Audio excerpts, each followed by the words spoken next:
Happy lunch hour for Friday, guys. Well, first piece of news is in today, and no, it's not the Rittenhouse verdict.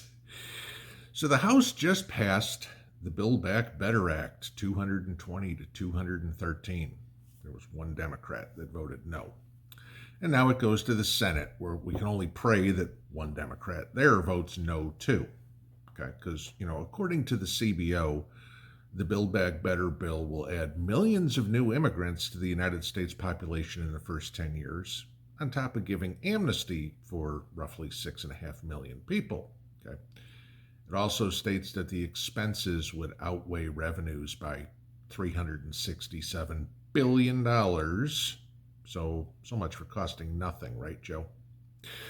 Now, I want you to remember, Build Back Better is not a potato original. It's actually the mantra of the World Economic Forum.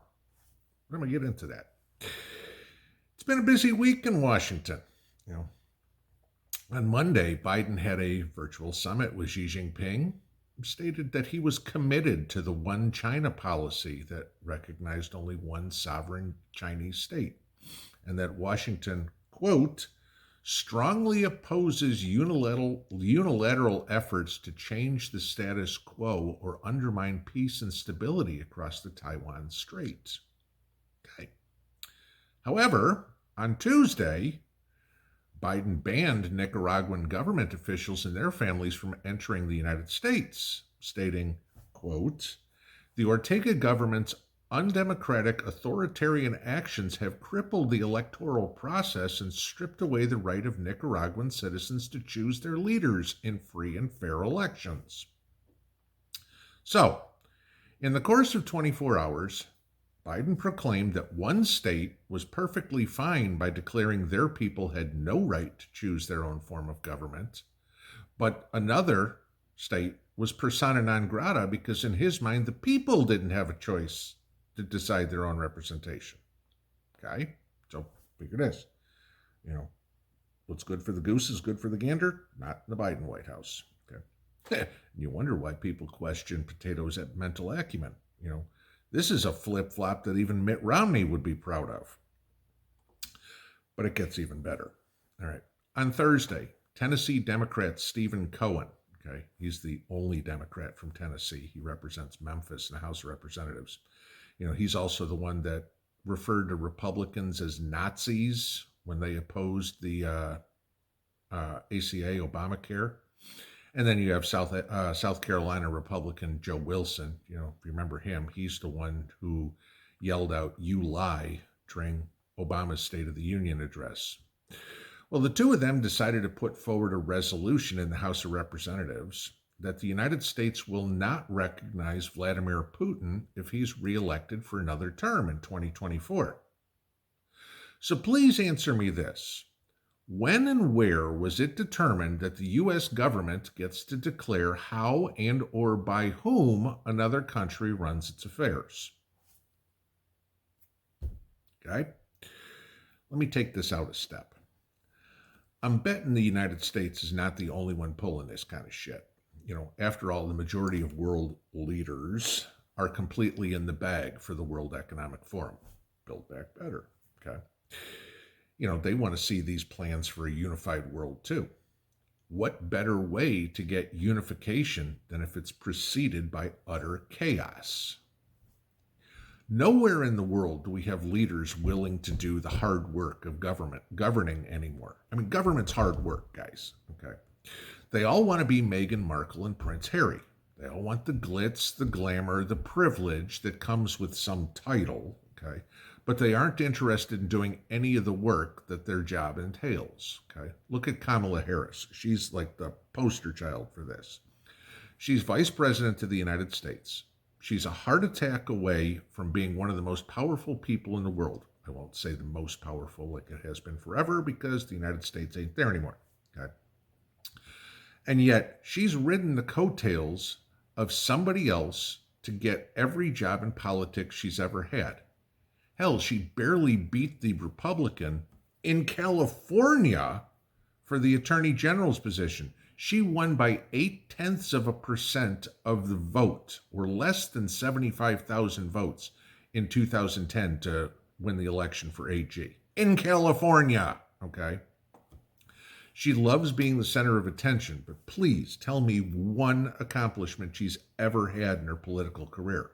Border czar? Complete failure. Jailing minorities? Opposing paroles? I mean, hell, maybe cackling queen, but that would be about it. Like every other politician from every party worldwide, she's lazy and thinks she's entitled to be an elite. Okay. This is why the World Economic Forum is so supported by politicians in the world. It gets them out of the mess that they've created and allows them to stay in the upper echelon of society. It allows them to be the victim. Then no matter what happens, they can blame someone else from their ivory tower. It's deflection at its finest. Okay. Let's go to a one world currency. Great, then we owe nothing and the people own nothing. Let's go to a one world government. Communism. Okay. Then the world will work for me and own nothing. Let's open the borders around the world. Let's let people live wherever they want and hence destroy what made each country, each different country, different in the first place. Okay. Let me explain something here. In 2021, the top 10 countries so far adding population due to immigration are the United States, Russia, Saudi Arabia, Germany, the United Kingdom, the United Arab Emirates, France, Canada, Australia, and Spain. The top 10 countries losing people are India, Mexico, Russia again, China, Bangladesh, Syria, Pakistan, Ukraine, Philippines, and Afghanistan. Okay. Now, I find it interesting that Russia is on both lists, and I asked Mrs. P about how could that be. And she explained, immigrants are coming into Russia and being welcomed because they need people to fill the workforce. But the Russians themselves, okay, when they get enough money, a lot of them leave, go somewhere else. Okay. Interesting conundrum. Now, I want you to look at something else. Note the countries people are moving to. They're primarily the wealthier countries. The ones they're leaving, primarily the poorer countries. That makes sense to me, okay? People want to go where they can have a better quality of life. I get that. I don't disagree. But here's the problem. I want you to look at something real quick. See all those blue spots? The blue is poor. The red is the bluer you are, the poorer you are, the redder you are, the richer you are. That's how this map works. So basically what you have is all of Central Africa, the majority of the continent itself, okay, all of the Middle East, a good portion of Southeast Asia, and parts of South America are the poorest countries in the world. Then you look at North America, you look at Western Europe, you look at Australia, and then of course you have Saudi Arabia in there. That is where the wealthy countries are. But I want you to use that, and I want you to remember this just for a second here. So what happens when we have open borders and people can migrate wherever they want? Well, what population will be left in Central Africa, the Middle East, parts of South America, and Southeast Asia? Okay. Only the desperately poor who have no way to escape. How would that solve any problem? No, we'd have warlords running countries, or the people would all die off. Yeah, Bill Gates would be happy. But what would it solve? Nothing. We have a population of 8 billion people on Earth, and we're spread out for the most part. If you concentrated all those 8 billion people into those top 10 countries, where everybody seems to want to be moving to anyway, okay, the way of life would change in each and every one of them, and not for the better. It would be a race to the bottom.